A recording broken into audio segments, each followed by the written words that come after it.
Okay, so you're here because, let's be honest, you really want to get a handle on what's driving those financial market conversations. Yeah, you want to cut through the noise, right? Exactly. And today we're going to take this snapshot of terms and topics that seem to be on everyone's radar. Consistently popping up. Yeah, so think of this as your guide to the signals that everybody's watching. And everyone's Yeah. watching, yeah. And what's really interesting is right away you see this core focus on what we might call like the main arteries of the stock market, you know, The big players. the big players, Yeah. exactly. So we're seeing that people are constantly tracking the Dow Jones, of course, Yeah. which you'll often hear called the Dow or DJIA. Right.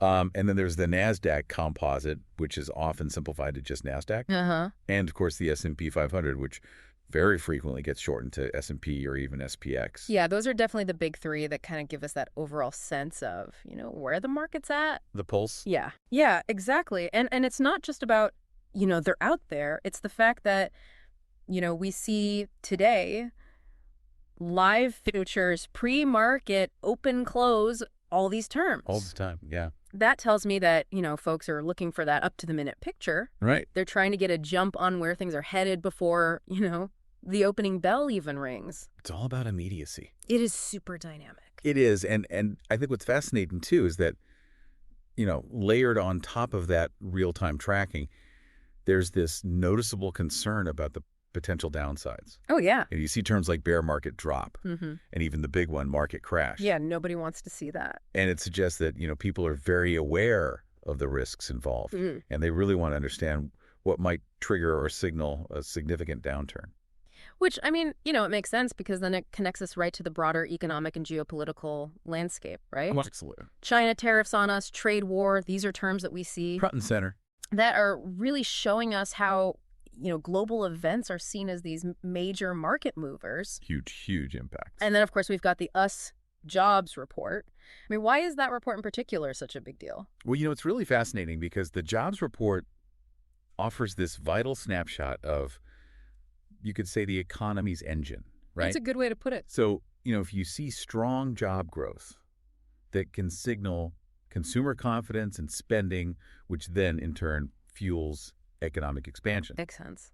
But conversely, if you see weaker numbers, that can raise concerns about a slowdown, Right. which then directly impacts investor sentiment and market valuations. So it's a fundamental indicator of economic health. It's all connected. It all ripples through the markets. That's really interesting. And, we also see a lot of interest in specific investment vehicles like, QQQ, Right. which is that ETF tracking the Nasdaq 100, and then SPY and SPX, which are both linked to the S&P 500. Oh. Plus, we're seeing individual companies like GE stock and TSLA pre-market are drawing attention. Absolutely. And what's interesting there is it seems like people are both trying to track the broad strokes and also looking at specific opportunities. Yeah, or maybe risks too. Yeah, absolutely.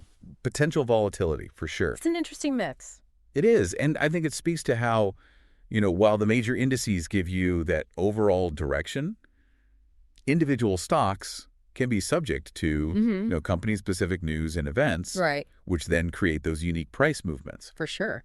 So tracking both helps you understand the macro trends and potential micro opportunities or risks, as you say. Yeah, and kind of on a more, practical note, we see these searches for stock market hours and when does the stock market close, which, reminds us that this isn't just some abstract game, right? Right. It's got real world implications. Here are real world, elements of when you can actually buy or sell. Exactly.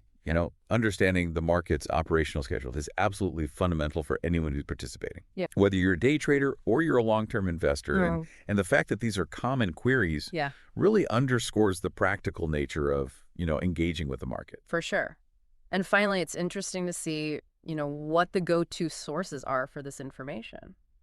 Where are people getting this from? Exactly. So we're seeing Finance Yahoo, CNBC Futures, CNN Money, NDTV, Wall Street, breaking news. Wow, that's a lot. Yeah. It really highlights the diverse ways that people are staying informed. In this, crazy constant flow of information. I mean, each platform is going to offer a unique lens on the market, so I think it's super valuable to be aware of, all those different perspectives that are available. Yeah, absolutely. So, I mean, bringing it all together, what these commonly tracked terms are telling us is that you're focused on the big picture through the major indices. Right. You're definitely aware of those potential market drops and the global factors that could trigger them. Uh-huh. You're plugged into the real-time updates and what's happening before and after trading hours.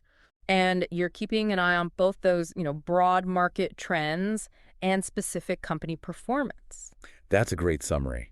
And it points to a really important takeaway, I think, staying informed about these core concepts and understanding how all of this stuff intertwines, global events, economic data market movements. Yeah. It's not just about, blindly following numbers on a screen. It's about grasping the forces that are shaping our economic reality. That's a big picture.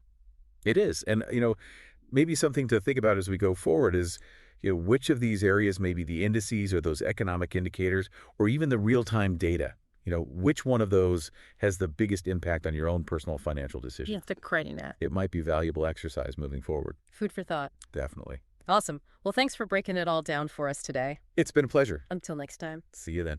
Today is your lucky day. Today is the day that our $3 website works for you, paying you directly to your PayPal daily. Imagine $3 ongoing continuous payments to your PayPal account. Imagine falling asleep and waking up to $300 in your PayPal account. How would this make you feel? How could this help you? What bills could you pay? What kind of fun could you have? What does that retirement look like now? All for a one-time payment of $3. This website is DFY done for you, fully built and completely hosted, and never stops collecting payments for you. You have spent $3 on coffee on a regular, but that coffee won't help you create multiple streams of income. Click the link below.